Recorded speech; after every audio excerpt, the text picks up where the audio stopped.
16, any additions or deletions to the agenda? Councillor Swain. Yeah, just an addition under correspondence, that letter that we received regarding co-op, the co-op letter. It doesn't have a date on it, or it doesn't actually have any specific names on it. But the one that we received, we can have that included under correspondence. Urban agriculture. So before we add it, Mr. McCurdy, do you know what this correspondence Councillor Swain's referring to? Yes.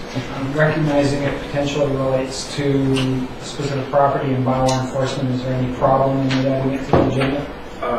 Through your worship, it is identifying an address, it is identifying generalized locations, so my concern would be that the staff need to vet that letter before it were to appear on the council agenda. Especially if we were going to do any enforcement action, I would hate to jeopardize that. In saying that, staff can take a look at the letter, we can edit it and bring it back to the next council meeting if that pleases council. Yeah, I mean, it sounds fine. Thank you. Okay, any other additions or deletions to the agenda? Hearing none, create a motion to adopt. Councillor Colclough, second by Councillor Swain. Any further discussion? Hearing none, all is in favor? Opposed? Motion carried. May the 26th, 2016 regular council meeting minutes. Moved by Councillor Neary, second by Councillor Colclough. Any errors or omissions? Hearing none, all those in favor? Opposed? Motion carried. June the 6th, 2016 special council meeting minutes. Moved by Councillor Colclough, second by Councillor Neary. Thank you. Any discussion? Errors or omissions? Hearing none, all those in favor? Opposed? Motion carried. Right into verbal updates. Councillor Gizelbrecht, explain the hand. I'm no Muhammad Ali, that's for sure. Rugby. I'd like to congratulate Director Spears and the staff who put in the new crossing walk on Dickinson Road, complete with ribbons and signs and gates or fence for people coming down the hill. So hopefully that will alleviate some of the concern that the denizens of Dickinson have down there. Okay. Councillor Coulson. Nothing. Councillor Neary. Councillor Colclough. I'd just like to remind everybody that this coming up Saturday is the third of the 3 gardening workshops. This one's on water-tolerant plants, including landscape and food. 10 o'clock. Okay. Across the hall. What was the attendance on the last one? 46. Okay. Councillor Haynes. 2 items. The first one is a thank you to staff for the town hall meeting on water. I've heard really good feedback on that. I thought it was interesting that the attendance was about a third more than it was at the October 2014 water update. So considering we're talking about the 400 properties on wells and maybe half of them or less have water issues, so you're talking like maybe 200 properties, to get about 135 people out, I think is pretty darn good. Shows there's clearly an interest in the community about water, and lots of positive feedback from the residents is what I'm hearing. And the second issue brought to my office today, speaking about sidewalks, is now that we've put one on Dickinson, residents would like one now here at the top of Dickinson going across towards the store.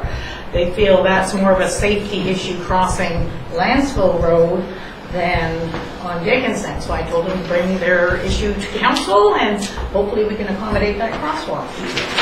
We still have paint left. We do. Let me just briefly speak to that. Well, so in part of my council update, so with the whole Dickinson crossing crosswalk that went through, that was a concern that was brought forward, having another crosswalk going across Lansville Road to the store. But the problem there is you can't have a crosswalk going into the parking lot. So there's an additional risk of having a crosswalk going into a parking lot of a vacant or nearly vacant store. So anyways, but other than that, there's nothing to add from my end. Okay. For myself, just a couple of things. First off, with regards to the school and the Legion, The cenotaph at the park, while we did sign some documents to technically turn it over to the district, there was always the hope and plan to have some sort of an event with some members of the Legion, some members of the district, and some members from the school, preferably students in that regard. So individuals from the Legion as well as the school, as they're looking to possibly include at least one class from CV School on they're just going to confirm the date on June the 27th to have kind of an official ceremony of transferring over the cenotaph to the district's responsibility. It's tentative at this point, but as soon as I get a final date on that, I'll forward that out to council. It's Barry Ostrom from the Legion who's organizing it. And then I believe that's it.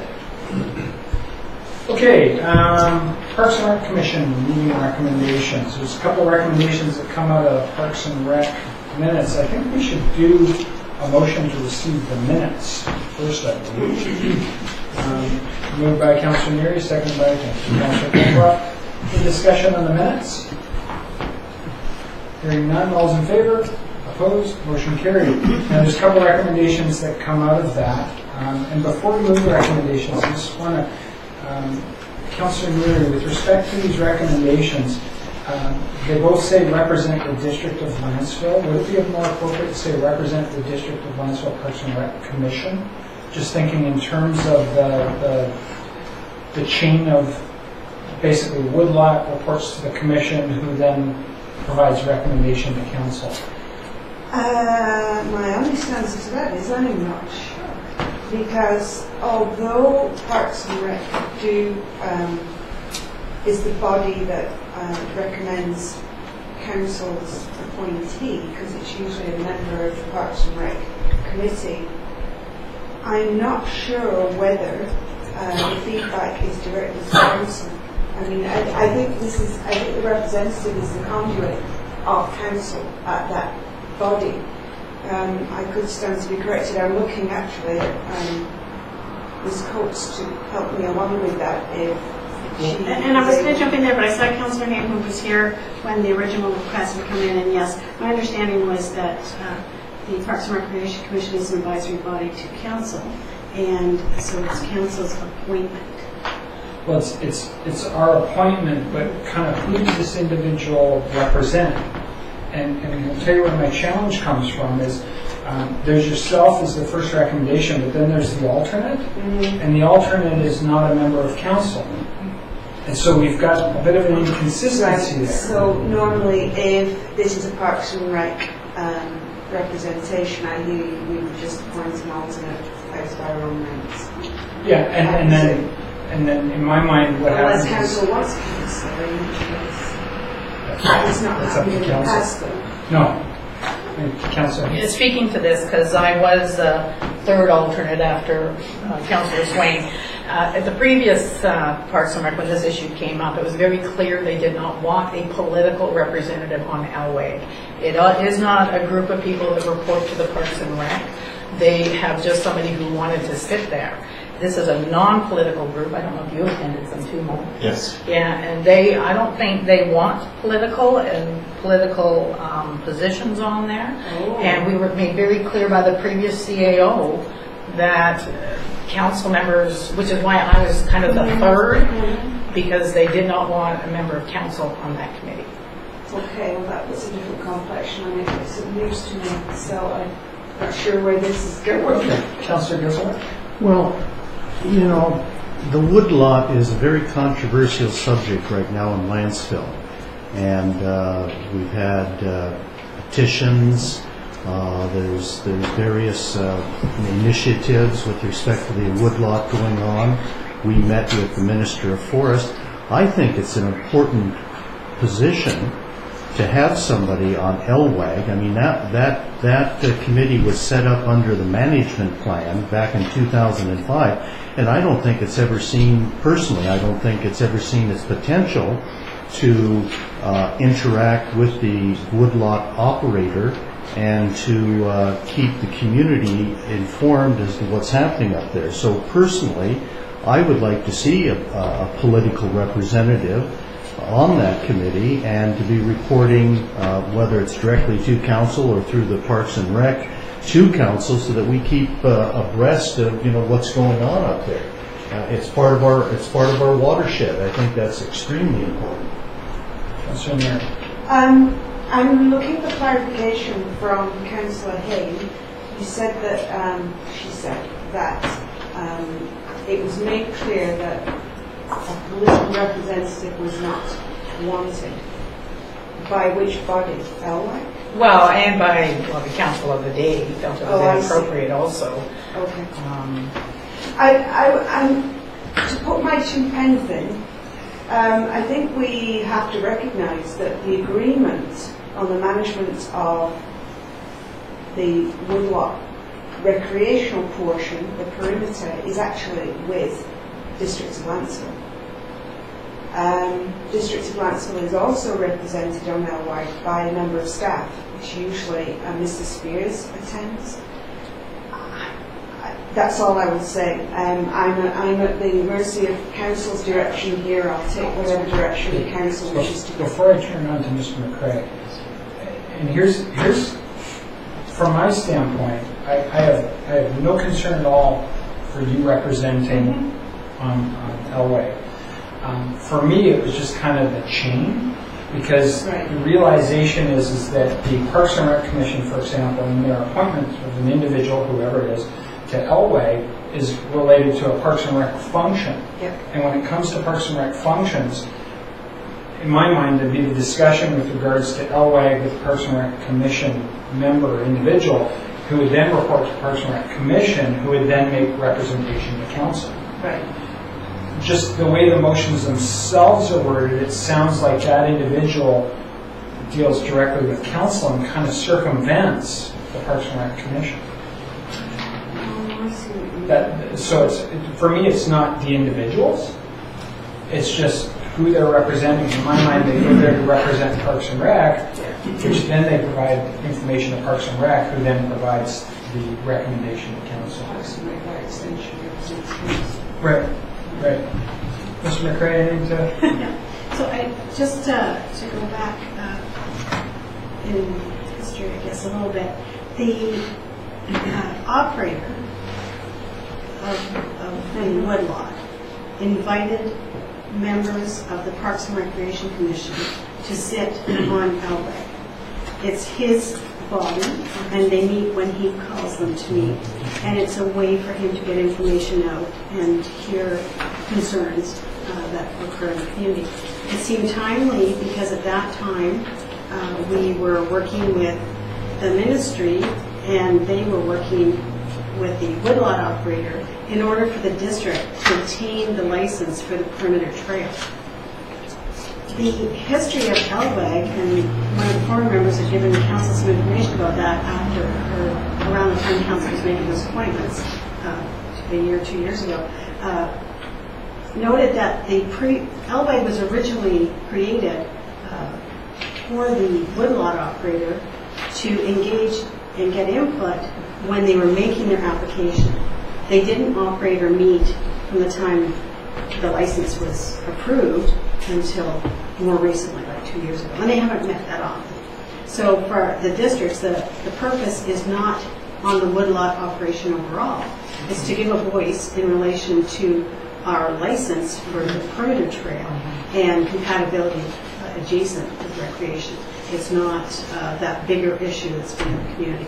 And the way, certainly I see what you're saying, the wording is similar to what the wording was when they were appointed 2 years ago, and at that point it was 2 members of Parks and Rec Commission who were not elected officials, and the elected official was the alternate.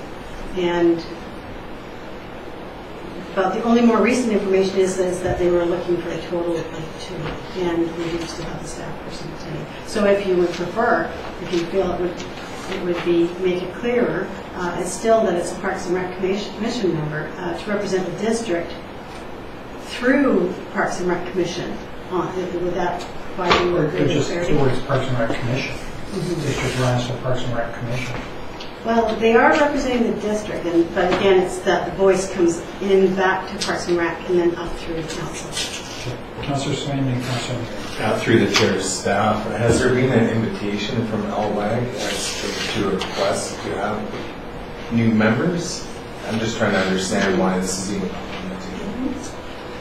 I believe there has been a discussion. Well, I don't understand. I'm just wondering, because when I became councillor, I contacted John Gregson and basically asked, now I have a different role within the district, should I be, is my invitation still open to be on this advisory committee? So. Okay. In answer to the first part of your question, the opening is there because the representative that was sent to LWAG, Ted Golson, has resigned from Parks and Rec. Therefore, there is now an opening. In his discussions with Mr. Gregson, the invitation remains open for a representative of Parks and Rec to be sent there. However, it was made clear that there are only 2 community representatives, one of which will be Parks and Rec, if we so choose to send somebody. The process that took place here is that there were no obvious nominations or volunteers rising to the surface, so I was nominated to represent the Commission. We have our alternate here. In speaking to, I think I was next on the speakers list, I was going to suggest, because I've only just noticed it, that in fact this be amended to eliminate the word to provide public input and just leave it at provide input. Because in fact I think at his invitation there could well be other individuals sitting on that committee who represent the greater kind of community at large, whereas in fact a Parks and Rec Commission representative represents Parks and Rec Commission and Council by extension. So I think that needs to be clarified. We don't have to send anyone. They've met for 2 years. They didn't meet for 2 years. They've recently had a meeting. I don't know what kind of meetings are charted for the future. If Mr. Gregson objects to any appointment as a representative, I guess we could go back to the drawing board. But that's the background, and I await Council's pleasure on this. Councillor Copeland. 2 things. One, through to Councillor Swain. Did you say when you were elected, you talked to the operator and asked if it was okay if you stayed on? Or Yeah, I'm trying to find my email, so I'm being unsuccessful. I don't even know what my status is, to be honest with you, if I'm still on that committee or not. So I don't know if I was officially removed, and if I am, it would be by John Gregson himself, because it is his advisory group. So, and honestly, I don't even know what my status is on that committee. But did you say earlier that you asked him, and what was his response? I can't remember, to be honest with you. That's why I'm trying to go through my email. Okay. And, well, it's I'm going to speak in favor of the motion with the 2 suggested changes. 1, taking out public. 2, making it District of Lanceville Parks and Recreation Commission, just so the lines of communication are clear. I just wanted to clarify that from the district's perspective, our list of council appointments, because the motion of the appointment by council was worded in a way that Councillor Swain was on the Parks and Rec Commission at that time. He was appointed as a Parks and Recreation member. So once he was no longer that, then it was dropped off of the council's list of appointments. He doesn't show on the list as representative. That's right. And sorry, so we've got the 2 amendments. Was there a mover in this? I didn't recognize the motion yet. I wanted, because Yeah, you were thank raising your hand before, I Yeah. just wanted to Yeah. make sure. So, Mr. Pope? Councillor Geselbrecht? Is that hand waving? Yeah, I take a different view of this. My understanding was that this committee was mandatory under the woodlot license. Okay.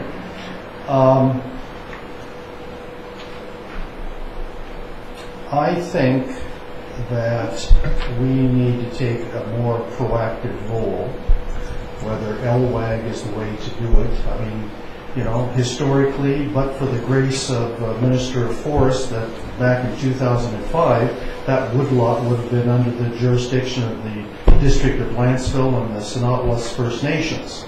And why that wasn't done, I don't know.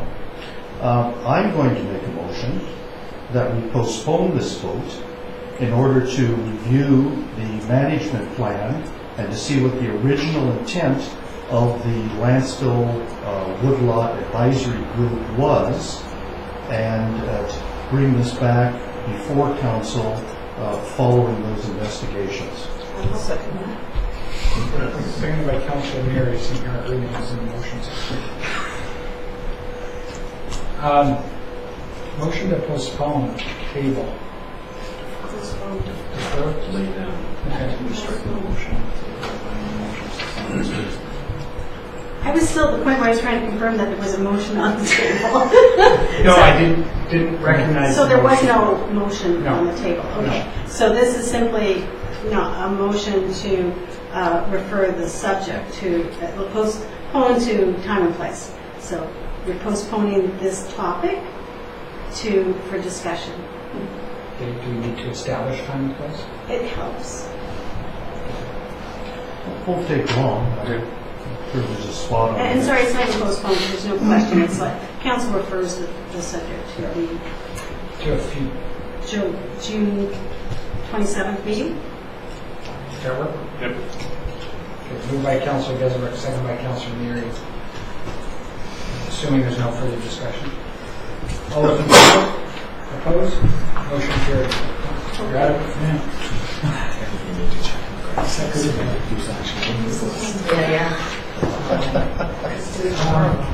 Well, there was no motion. It's postpone the topic. Because there was no specific. Okay, next item under bylaws, council remuneration, benefits and expenses bylaw. Staff's put together a report dealing with the council remuneration, benefits and expense bylaw, and is suggesting or recommending 3 readings of said bylaw tonight. Staff, anything further to add beyond the report? Not at this time. Okay. Councilor Neary. Thank you, Worship. I have a question to staff, and I'm not sure they can answer this question. I see under discussion why, or maybe what led to this review, or why staff feel that it's time for a review. But is there not a cycle by which these kind of policies are reviewed on a regular basis, like every 3 years, 5 years, 1 year, whatever it is? Through your worship, no, there's no set schedule for policy review unless council sets that as part of the policy itself. Staff try to, because there's a multitude of policies, review them, especially when there's financial ones at certain intervals, in saying that with staff changeover, etc. There's nothing laid out. Okay, We just started working through policies. This is the one we got to first. okay, thank you. Further discussion, what people like to do, concerns. Councilor Gesbert? Does this call for a motion? We'd be looking, because ours are remuneration, and that's a bylaw, so the first item would be first reading of the bylaw. I'll make that motion. Okay, second by Councilor Swain. Discussion. Councilor Colson. So I just want to make sure I'm on the right bylaw. 120, yeah, Schedule B, page 15. The per diem is now going to be increased to $80 a day. Seems high. Just looking at the BC government website here, and their travel allowances updated in April 1st, 2016 allows for $63 and change for a per diem. $51.50 for meals, $12.25 for incidentals. So I'm content with our former $65 number, I think it was. Okay. Question to staff. The per diem, is that a flat per diem, or need to submit receipts? That would be a flat per diem. Receipts would not be required. The only exception is the section down below that if you're traveling the greater Vancouver area, where costs could greatly exceed this in some cases, then you would have to submit a receipt if you're requesting an amendment to the per diem. From my standpoint, I've never been a fan of flat per diems. In my mind, if you spend it, you provide the receipts, you get reimbursed. And I know there's a staff cost associated with that and an individual cost of doing it, but at least nobody could say, well, you went to Tim Hortons and got a donut instead, you paid $15 for breakfast. It's just one of the way I operate. If you spend it, great. If you spend it, that's fine. When it comes to the limits, maybe not quite to the same extent that Councillor Colson does, the 15 for breakfast, the 15 for lunch, or 15 for lunch, I can do it. 35 for dinner, I'm fine with that. The incidental one, I'm not sure if I've ever owned incidentals ever. I always love that dry cleaning. When was the last time you guys did dry cleaning when you guys wrote it down? So, like I said, I prefer to see a receipt-based system as opposed to a per diem flat rate. And like I said, I do know there is a staff cost associated with that and a personal cost in terms of time. Councillor Guzowicz? No, I'm going to speak in favor of this. Originally, I thought they were increasing our salaries, and then I was going to, I wasn't going to support that. But you know what? You're right. The cost of looking through the receipts, the chits. I don't think I'm going to give up a day at work to, get $80, spend it, live lavishly on this per diem. And I'm looking at what other councillors have spent in the last year. I mean, it's pretty minimal. I mean, the only thing that really comes to mind is included in that BC Municipalities Conference, and that's in Victoria. It just seems that for the $80, it's not a lot, and it probably won't get spent very much. Why not just do it and get on with it? Okay. Councillor Colson. To me, it's only $15 difference, but it's a principle thing. What makes us better than the government? We are a branch of the government. They allow $65 a day. And in my former life in industry, the per diem was a cap. So it was receipt-based. There was basically a cap. If you went over, it was on your nickel. If you're under it, so be it. But anyways, that's a different rant. But there's a schedule on the government website that breaks it down: full day, half day, breakfast only, lunch only, dinner only. It's very well done, and it comes in under $65. And yeah, when you go to Whistler, if you're eating breakfast in the Fairmont Hotel, yeah, breakfast is costing you $25, but a little restraint would go a long way in those cases. Okay. So where are we at? Call the question. Okay, so it's related to first reading. All those in favor? Opposed? Motion carried. Okay. Councillor Mary. I'll move second reading. Councillor Mary moving second reading. Seconded by Councillor Kovloff. Discussion. Councillor Mary. I have a question. I was chewing on it when we voted. I have a question to the chair, to Councillor Colson. Is there any indication of when that was last reviewed? April 2016. 2016 it says. Okay. I tend to agree with the analysis there, then, that I don't understand why council would be much different from senior or level 11. I mean, if that's the going rate, that's the going rate. I know it's difficult to administrate or it's more expensive when you produce receipts, because I've submitted receipts before to support a claim rather than the per diem, and I've been told, not here, but I've been told, no, keep your receipts, just claim the per diem, because it's just too much trouble and costs too much to administrate that, which kind of made me shake my head a bit. But I think the existing policy is adequate. Okay. further discussion? Hearing none, all those, sorry, Councilor Wilson. Yeah, I'll get a recorded vote on one of these. Recorded vote. Okay, so second reading, recorded vote to replace the existing policy. Okay, any further discussion? Hearing none, all those in favor? Councilor Swain, Councilor Hain, Councilor Kolpoff, Councilor Geselbrecht. Yeah, I think I'm voting for it. You said replacing the existing policy? When you introduced it? Second reading. Second reading, yeah. So this would come with new numbers, correct? Correct. Yeah. Yeah, okay. Okay. Councilor Colson. Opposed? Sorry, I just Sorry, clarification is lost on me. The first reading was to accept the new. Yeah. Yeah. The second reading is now to accept the new as well. Unless- Yeah. Okay, thank you. Yeah. So the new policy. The new policy, the higher numbers. Sorry, Oh. given Councillor Colson's previous vote, I want to make sure he's voting in the correct. Okay. Too late. Let's try that again. Welcome, hey, Councilor Geselbrecht. You were content with the... Anyways, never mind. Okay, so let's be clear here. New numbers, higher numbers, etc. Not the old policy. No receipts needed. Everybody clear? Yeah.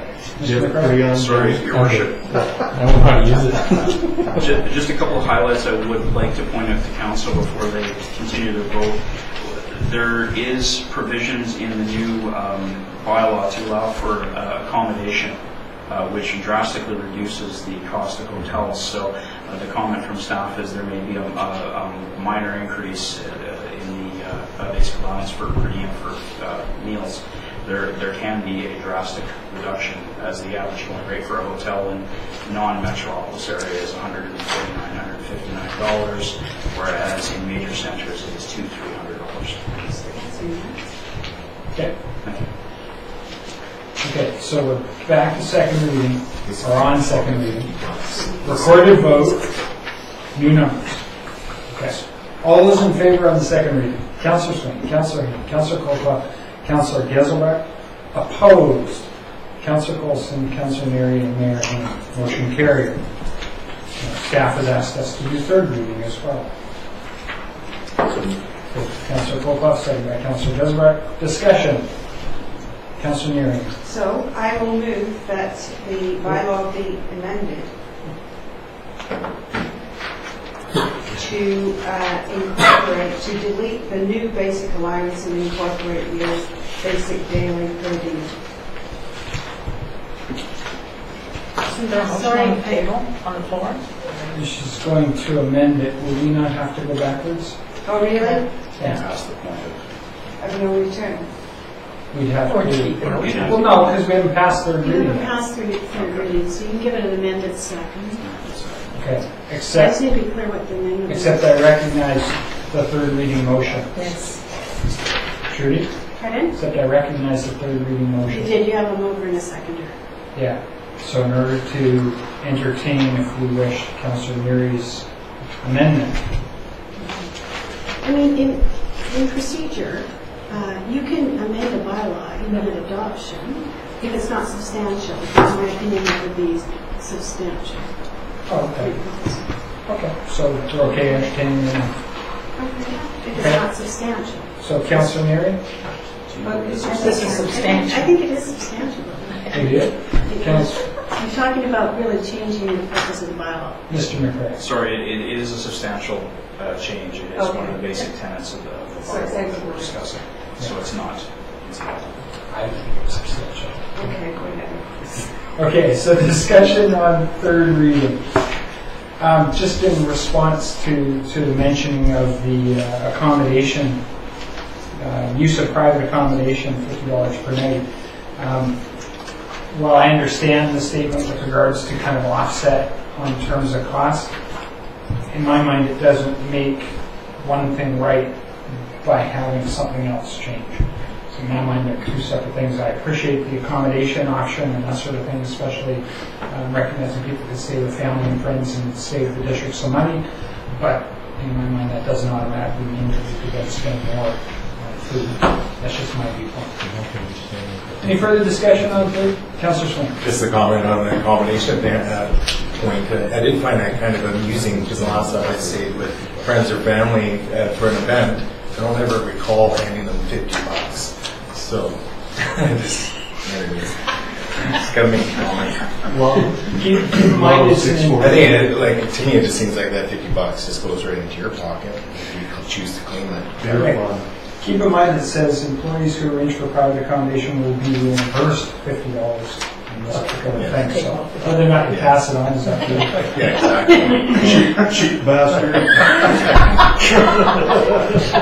That's not parliamentary language. Councillor Olson. It's the first time it Okay. Recorded vote's been requested on the third reading. Any further discussion? Hearing none. All those in favor? Councillor Swain, Councillor Hain, Councillor Colclough, Councillor Giselbrecht. Opposed? Councillor Coulson, Councillor Murray, and Mayor Hain. Motion carried.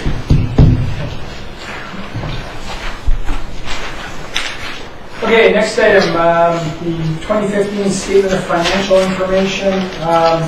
Just question to staff on the amended pages. Were they distributed to council? They were emailed those from downstairs. Yeah. They're in your mail slots. Just, we can certainly, they're downstairs. Aren't these in the minutes? They are in the agenda, however, there was an error on one of the pages. On the page that lists council remuneration and expenses, the expense column, I believe, should actually shift up one line. So like the 285 beside, actually it's only partway down. Oh, Jeannie's here and she's got it. It's partway down. There's actually a blank spot under expense. That's where everything shifts up one. Which page? Oh, we're On page Councillor Hain. 28 of the agenda, page 4 of the report. I don't know, 285. Starting with the 585, everything shifts up just one. Yeah. So from Councillor Hain down, it moves up one line. So for example, Councillor Hain's 585, Councillor Milbank is 502, Councillor Negrave, I guess, is 408, etc.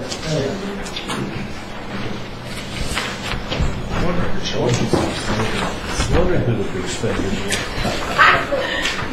So included in this report is the remuneration expenses of council, payment of goods and services greater than $25,000, as well as a variety of other little bits of information.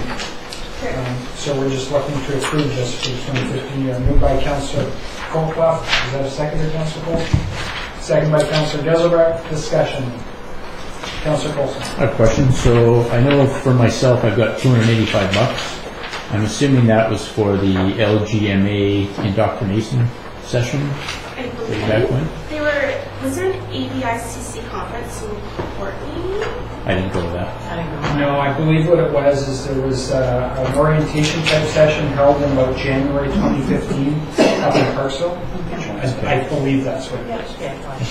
So, given that we itemize sessions like that to councillors, the expenses under staff, does that show all of the courses, training, etc., that they have gone on through the year?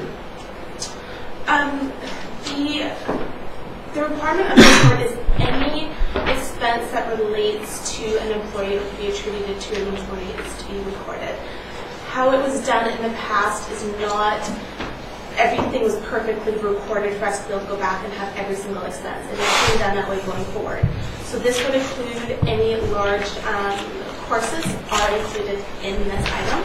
Of note, the last year was a very unusual year where there wasn't a full complement of staff for the whole year. So it wouldn't reflect an average year.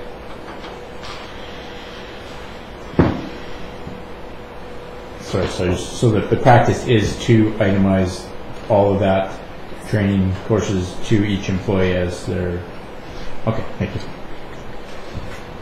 Councillor Hain. Looking at the SOFI report, which is a very interesting piece of documentation for the public, because it certainly tells them a lot about what's going on in the district. I find it interesting, even with Twyla Graph's only 6 months of earnings, we're well over the 1 million in remuneration now for the District of Lanceville. So I'm betting that this time next year, we're going to be easily over 1.1. And you add in the fire chief and all the new increases in salaries. So on a community of 3,600, it's getting very expensive. Okay. Councillor Colson. Sorry, further to the observation on the CAO salary, $145,000 for 6 months. That's correct, is it? That is the total payment that happened to that employee during the year for remuneration. I believe she left around halfway through the year. Okay. Okay. Any further? Okay, all those in favor? Opposed? Motion carried. Development permit application number 3060-2016-038, 8320 Lorenzen Lane. There's a development permit application along with a associated variance. Is there anybody from the public who would like to speak to the development permit application for 8320 Lorenzen Lane? Yes, sir. Name and address for the record, please. Bob Robertson, instead of Robinson. Oh, okay. 501 Gatewood Place, Milano.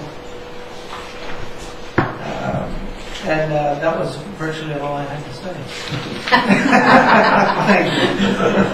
Come to more meetings. Okay, so anybody further? Okay. Councilor Popa? He's moving the recommendation for the development permit as well as the variance regarding the height of the structure, correct? Yep. Seconded by Councilor Geselbrecht. Discussion. Okay.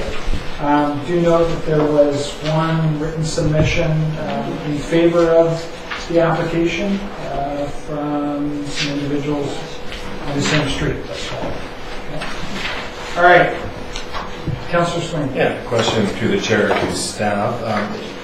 When doing the public consultation, what's the time frame that you allow for people to actually respond in relation to this matter? So the Municipal Act actually outlines the timing for which one we have to send out the notices. So generally speaking, we give folks at least 2 weeks to respond prior to the item coming for public meeting. So we have to make sure that the notices are mailed out in that time frame. Give folks the opportunity to either submit a submission or to come and speak either in favor or against the variance. So we do have there is a copy of the written submission that we received today. The author of that email is actually sitting in the audience as well. The letter was in support of the variance. Given the siting of the house on the property, it really isn't going to impact the view lines for any of the neighbors in that area. Just a follow-up. So in this particular case, about how much time has transpired? Well, the official application, the official application was made, I guess, about a month ago, and within the first week, we had sent out referrals and drafted the notices. So the notices would have gone out probably about a week after we received the application. It's a fairly straightforward application. Thank you. Any further from council? Google Maps failed me miserably again. It's the third time it showed this property being off the end of Eastman. Yeah. Okay, any further? All those in favor? Opposed? Motion carried. Now, district staff policy 3000-3. We can update that policy, which deals with travel expenses for staff. I do know it's not a bylaw, so it only requires one vote. Mr. McRae. Yes, thank you, Worship. In amending council's travel expenses, etc., staff wanted to make sure that we mirrored and were consistent not only in language but the same mirror values. So this is parallel to what council has reviewed in their bylaw.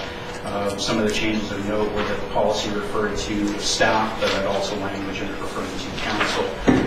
It does include the rate for staying with relatives, etc., and the other rates and pieces are the same as what council reviewed.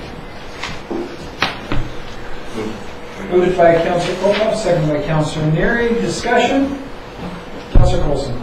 Yeah, same arguments with the other, the per diem is out of line in my opinion, so I support that. Okay. Councillor Neary. Thank you, Your Worship. Conversely, I will support this. I think it does need to align with the bylaw that's been passed. It was passed, the new bylaw. So I will support this because it just seems contrary to not do so. Okay. Councillor vote, please. Record your vote. Okay. Any further discussion? Hearing none, all of those in favor, Councillor Swain, Councillor Colclough, Councillor Geselbrecht, Councillor Neary. Opposed? Councillor Hayden, Mayor Hayden, Councillor Coulson. Motion carried. Okay, Harvey Road Aquifer Capacity Rating Empirical Verification. Councillor Coulson, would you like to speak to this? Yeah, sure. To me, this is the next logical step in our steps forward with water.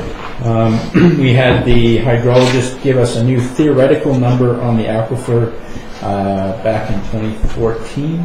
2014, it's right here.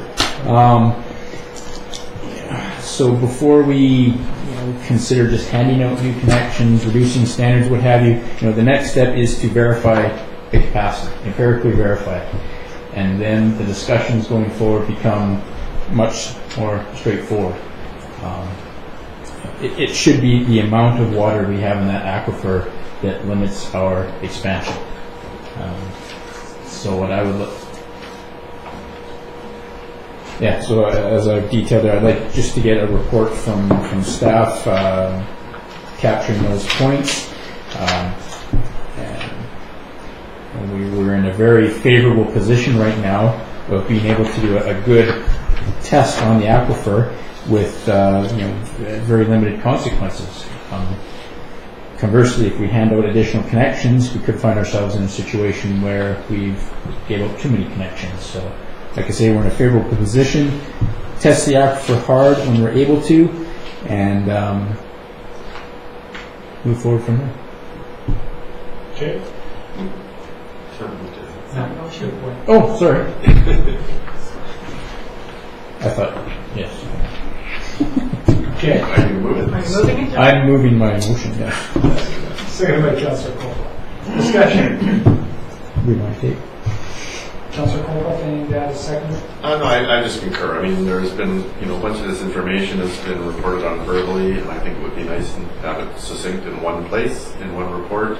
I also concur that we hopefully be in a really good position at the end of the summer to do a comprehensive pump test on the well site, on all our wells, and verify the actual capacity. Hopefully it's positive, and I think at the same time, just a suggestion there is that the neighboring property owner be approached and well 11 be included in that pump test, so that is also confirmed once and for all. Councillor Neary. Thank you, Your Worship. Through you, I had some questions of staff. Given the work that's being done at the moment with regard to the wellfield management plan and well number 6 and future work that is planned, but in particular in reference to this motion, would not this information probably be forthcoming as a result of that work? Would we not be expecting this kind of information to be coming forward in the future? Through Your Worship, this information will appear as we move forward with the Water Master Plan. There's no doubt in that. The questions that have been raised have already been presented to the Director of Public Works, to which I've got most of the answers, I do believe, for the questions. So doesn't appear overly onerous. It appears pretty matter of fact. So for staff to be able to provide that back, it will probably appear in memo form based on how the questions are posed. And that way we can provide Councillor Coulson with this request within a reasonably timely fashion. Okay, and further to that, specifically, given what we have been told by our Director of Public Works in the past, item B, empirical validation, the second point says what criteria will be monitored and evaluated to empirically determine the capacity of Harvey Road aquifer. And my question is it possible with certainty to verify exactly what the capacity of the well is, no matter how hard you test it? Through Your Worship, I would probably defer that to the Director of Public Works, but speaking through what I've reviewed. My understanding is that you can get within some measure of validity, some close measure of validity. So while I won't outright answer that question, I believe we can provide somewhat of a competent answer. Okay, so speaking to this resolution, based on the fact that we probably would be expecting to receive this information anyway, I have no trouble in supporting it. I'm just somewhat perplexed by the need to state it, that this needs to be done, because my understanding was that this would, by virtue of the work that's being undertaken, be one of the outcomes of that work, that we would receive that report. So I'm glad to hear that my understanding was correct, and I have no problem supporting this, with the small caveat that I'm supporting this under the understanding that absolute measures may not be possible, but I'm sure that we'll get something, within tolerance that meets people's requirements. Thanks. Councillor Colclough and Councillor Coulson. I was just going to add that with well number 6 completed and hooked up, ideally we're not restricted by pump capacity, so that we're in a position at the low point at the end of the summer. We can draw down until we know that it's at its low point and it's stabilized, so we will know what the capacity is at the end of this summer, which it won't be exactly the same as last summer or next summer, because there are some variables there. But it's the best you can do. So, yeah. Councillor Coulson. Yeah, just to clarify what I was asking, we're not going to get something to 2 decimal places. I'm not asking for something to 2 decimal places, but there are steps we can take to empirically validate it. And if we get that on paper, we all understand what that would be, the criteria, the test conditions we're going through. It's ultimately something that would have to pass into the water master plan as well. We just get moving right now. Councillor Rosenberg and Councillor Hain. I think she was first. Okay, Councillor Hain. Actually, I'm happy to see the motion here. I think it's a really good idea. It actually helps to make it very clear what our parameters are and give us correct measurements. So when the public asks these questions, have you done these tests? Can you give us some definitive answers? Are we, dropping the standards prematurely? Here are the answers. It's not, it's all how you take the water master plan and that request for proposal. Some of it was a little vague to me, so I wasn't really sure what we were going to get. This makes it very clear what we're looking for. That'll help those engineers in the community who are they'll see the answers. Not just Councillor Coulson, but there's a number of them that are very scientific and they all want to see exact numbers. So this will make everybody on the same page. Councillor Rosenberg. Yes, I'm going to support this motion. I was disappointed that we didn't lower our water standards the last vote, but I'm hoping that once we get the information back with respect to this motion and the ongoing testing, that we'll not only be able to lower those water standards, but start passing out connections to residents, long-suffering residents, I might add, who've been waiting a long time to get connections, and ultimately to getting the infrastructure in for the other people who simply have bad water, no water, whatever. But this is a good step, and I support it. Councillor Coulson. Get a little off the path here, but my hope is we come back and we have a number of available water. You know, if you were to design a very simplistic water system, you start with how much water do you have, how much do people use, apply a margin of safety to that, and you come up with the number of connections. So if we come back with a number that there's a fairly high accuracy to it, in a manner of speaking, the water standard is almost meaningless. That's a design value. It's not it shouldn't be used as the regulator for connections. We have a great history of consumption data in this town. That's how we should be building up our water standard, not what other municipalities do, neighboring, further afield, whatever. We know what people use. We can apply a margin of safety to that.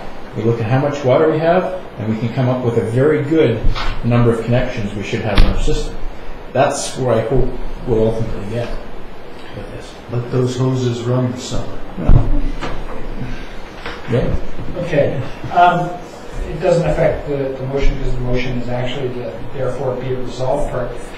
October 15th, 2014 report from Walden Hydrology.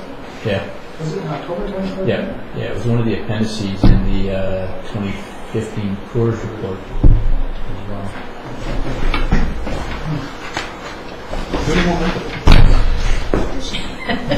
I know it's a... Yep, October 15, 2014. Okay. Anything further? Just one point of clarification here. We keep referring to lowering the standard. It's not a lower standard. It's adjusted to a more appropriate level. It's not a lesser standard like a higher standard. Okay. Anything further? All those in favor? Opposed? Motion carried. UBCM. Staff's requesting, wondering who would like to attend UBCM. It's in Victoria this year. It's September 26th to 30th. And recognizing that staff will take care of all the administrative details. In addition to that, there's also some thought as to whether or not we would like meetings with ministers, and if so, which ones and on which topics. So. Well, I'm interested.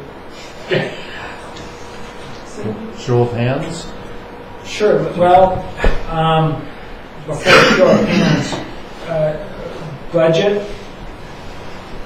Your Worship, that's what we just sent the Director of Financial Services downstairs to go and get because we have wireless upstairs working currently. We believe the budget's around 12,500, give or take. I will have that number for you shortly. As in budget, what it would cost if everybody went, or what's in the budget? What's in the budget? Okay. And just for clarity on that budget account, that's the same account we use for meetings, and we also used for the special meeting. So we've already expended $5,600 this year. That's okay. Staff put in a healthy contingency. How often do you stay in the tent city? Maybe doing your this. registration usually runs about $700, and the accommodation about $1,000 per person. $900. Your Worship, the total was $11,770 at this moment that we have sitting. Okay. Maybe kind of doing a little bit backwards. Is there anybody who either can't or does not wish to attend? Councillor Olson? The latter. Okay. When do we need this by? For the registrations, etc. Your Worship, I believe the registrations are starting next week. And we are getting emails for meetings with the Premier and other entities that usually attend UBCM. We brought them as they would forward it to you, so they are starting to come in now. Okay. Also a question to staff. It's not unusual for the practice to be a hotel room set aside well in advance. Are there hotel rooms currently set aside? Yes, and that's one of the things that we don't want to hold them too long, but we don't want to let them go prematurely either. We have 7 rooms per hotel and for 4 nights. Okay. Councillor Swing. Yeah, through the chair to staff, just had a question. I went on there online and checked out the dates and what were actually happening on those dates. And it didn't seem like the first few days were really applicable to councillors. It's based on the agenda that they have right now, or from what I could tell. So do you have to register for the whole conference, or? Well, there's pre-conference days that you can register. But that's what it seemed like. It was the Yeah. 26, 20. Those were the. So I don't know. Is it the whole week, or is it really just the latter part of the week? Your Worship, it does go for the 3 days. One thing that council, especially new council members, need to be cognizant of is that once council decides which ministers you'd like to meet with, it's on their schedule, not ours. And so a councillor, a minister, or the premier may have this date scheduled out, to which there may be 3 minister meetings in a row and then one not till the following day. So that's when council gets to take advantage of the presentations, the what have you, what they sign up for. So we won't know how long council needs to be down there for until council decides what ministers they want to meet with or would like to try and meet with, and the topics of discussion. And you mentioned, like it says here, like it's a 5-day stretch, but you didn't say 3. So it'd be Tuesday, Wednesday, Thursday is usually active convention days. Monday is pre-conference. There's usually tours, workshops, some regional meetings, I think, or board meetings. Is it regional meetings or board meetings? Sometimes like MIA, Take a ride. they will quite often have those meetings on But the those. banquet is usually Thursday night and the Gala party. Okay, so Director of Finance never came back, but that's okay. Couldn't find any money. Send us the information. Councillor Golson. In Council 1.0, when we kick this around, we'd also discussed that we'd only send a few people each year, possibly a rotation. Because the other thing is, given that it's going to be over $2,000 per person, and there's $7,000 remaining, it'll have to boil down to feats of strength or something, so we can all figure out who's going. Okay. Just recognizing that it appears that up to 6 individuals may or may not, recognizing that would create 5 hotels at most. Decision-wise, can people get back to you? I don't know.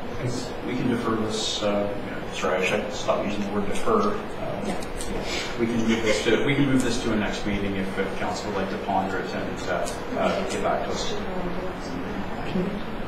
Can't this be done by email? Well, we can give the expressions by email, but then we still have to follow up. In the past, and it says that in your bylaw, your expenses bylaw and remuneration, it talks about if you want to go to a conference or a convention or a meeting, you get the authorization of council. And the exception to that was UBCM and ABICC. For that, we simply did it by email. People would email us and we would register you. However, for the budget this year, you reduced that budget account. And so the understanding was then that maybe all of you weren't going. And so for staff, it wouldn't be appropriate for us then to make the decision if, to people right in. So that's what we're looking for. And then the issue of what you want to meet on, absolutely that can be done by email. Councillor Mary. Hi, Your Worship, I move to postpone this decision until the next council meeting. Which would be the 26th is the next regular meeting of council. I'll second Oh, that. sorry, I'm in the wrong month. Second by Councillor Folkloff. Sorry, I missed the... Yuri Full. Thank you. Okay, all those in favor? Opposed? Motion carried. In the meantime, think about which ministers we may want to contact or meet with and on what topics. I'm assuming by then grant applications would have been thumbs up or thumbs down, so there's no sense in going being friendly on that. Unless there's another. Next year. Yeah. Councillor Colson. Sorry, question through you or to you? Through you to staff. Does all of staff go to UBCM? Your Worship, it's just myself that generally does. Councillor Mary. I have a question, Your Worship. I'm wondering, this motion is going to come back to council on the 26th. We will need to fill the blanks in. Having individuals return their choices to staff doesn't really determine whose names go in parentheses. Straws. So my question is, what kind of process maybe do you suggest that we take in order to determine which names go in that motion, rather than sit here at the next meeting and have the same discussion all over again? Well, certainly the idea of drawing straws. One of the other aspects that may come out is that there could be some enthusiasm on the part of certain individuals to meet with certain ministers on specific topics. That would be a case where I could see the case that the proponent or champion of that topic would be expected to attend. I don't know if that exists, we haven't had a discussion, but I could see that as being a possible override rather than draw straws. Thank you. That's helpful.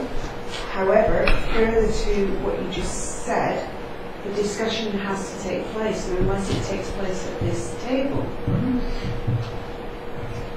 we're right back at square one. Well, except now that there's been some discussion of A, budget, and B, possibilities, my expectation is that when the council gets back together on whatever that date was, that there would be that discussion to occur then. Okay, thank you. Ms. Coates? And I just want to clarify, when I responded that you registered for the week, that is separate from attending meetings with the ministry. So, and historically, there have been cases where council members have flown into Vancouver, or gone to Vancouver for just the ministry meetings, and this year it's in Victoria. So that's still an option too. But more people can attend the ministry meetings than attend conferences. Well, from my standpoint, if somebody's traveling and taking time out of their day, attending the conference as a participant is an efficient use as opposed to kind of there and back. I guess it would be June the 27th.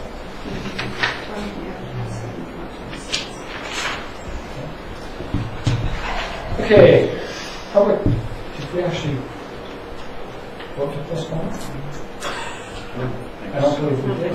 No. All those in favor? Opposed? Motion carried. Public participation. Hearing none. Motion to go in camera. 91A, G, and K of the community charter, moved by Councillor Neary, seconded by Councillor Koploff. All those in favor? Opposed? Motion carried.